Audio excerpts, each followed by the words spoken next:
Now, back to Bobby Likis Car Clinic and your host, Bobby Likis. And welcome back to this segment of Bobby Likis Car Clinic. Right along with me, Miss Jan will take your call at 888 Car Clinic. Miss Jan, that sounds pretty good there. Miss Jan, it sure is glad to have you back in the house this morning. So, you know, folks, I can tell you, she's been with me for more than 15 years on the service side, the car clinic service pre-repair side of the house, and obviously on the car clinic network side of the house. And for those of you who may not be familiar with Bobby Likis Car Clinic, for some 44 years, we actually service, maintain, repair, and pre-repair, which is the prevention of repair, some more than 200,000 automobiles. So 50, 60 hours a week, we're in the trenches there repairing automobiles and prepping automobiles so that they don't break, so that we don't have to repair them. It's called pre-repair. And that qualifies me to help you on Saturdays with your car questions. It really is that simple. So I'm here to share my information and my years of experience with you, one call at a time. And I invite you to call if you have a car question, 888-227-2546. We're going to go to Jimmy in Mississippi. In fact, we'll do that now. I'll give you the number again, 227-2546, 888 Car Clinic, 888-227-2546. Jimmy, welcome to Bobby Likis Car Clinic. Thanks for holding. Good morning, Bobby. Good morning, sir. Bobby, you know, I'm a mechanic. I'm not a technician. And nowadays, everything's specialized. Yes, sir. I called you about 2 months ago about a 2002 Nissan Exterior 3.3 Yes. misfiring. Right. On number 2 cylinder. And I thought it was the injector. I've had all this clean. It's still doing the same thing. I put it back in the shop. We had the mass airflow sensor changed, 2 or 3 other things changed. And you know how an old quadrigel sound when you rope down on it? Yes. This does this, and I'm doing 10 miles an hour. I took it back by. This mechanic that's working on it is Ace Mechanic for Nissan Products in Laurel, Mississippi. He said, I know exactly what it is. Come back, he changed out something else, and it run pretty good. I took it on a test drive. I get down below a quarter of a tank of gas, it goes to missing. I come back home. I pull the fuel pump out of it, and on the end of the fuel pump assembly is a little place where your float goes. You got 2 little clips that holds the float into place. Mm-hmm. One was broken off. Now, my question is, as long as I keep this thing above a quarter of a tank of gas, it runs fine.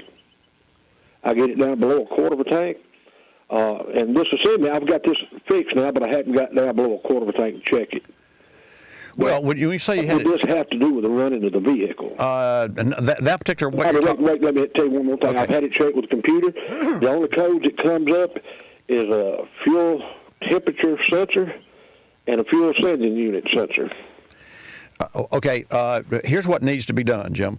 You need to replace the fuel pump assembly, which includes the gauge, the fuel pump, and the wiring, and also with that float you're talking about that is on the bottom of the fuel pump is really not a float, it's a primary filter. And that primary filter keeps oversized debris from flowing into and damaging the fuel pump. But it's not really a fine filter. The fine filter is, of course, in front of and between the fuel pump and the engine. Yes. But by all means, replace that assembly, and here's why. Number one, the float level gauge is controlled, and that indicator at the dash is controlled by fuel level, of course, in the tank, but that arm that swings back and forth sends a signal to the computer, and that computer determines how much fuel is in the tank. Now, not necessarily in your '02 Nissan Xterra, but in later model years, the amount of fuel in the tank helps the computer determine other factors that have to do with performance and or evaporative emissions. So anytime that you pull a tank to replace or inspect a pump and look for problems like you have, while you're there, you may as well replace that assembly because, let's face it, you've got an '02 model vehicle here, and that pump and that float and that arms and those contacts have been used a lot. So I would replace that assembly, and that way you would not have to worry about whether or not you're going to get down to a quarter of a tank. Because understand this, my car runs equally as well when the low fuel light comes on, which means I've got, let's say, $2 gallons. Yeah, $2 a gallon. About $2 in my pocket. I have 2 gallons in my tank. My car runs just as well there as it does with the tank full. And all cars that are normally and healthy will do the same. And so I would suggest to you to replace that assembly. And there are certain aftermarket fuel assemblies that you can buy. O'Reilly Auto Parts handles that product. Bobby. Absolutely. Well, look, I appreciate it. Listening to your show every Saturday. Enjoy it. I learn things different every day. So you have a good day, and thank you very much. Thank you very much, Jimmy.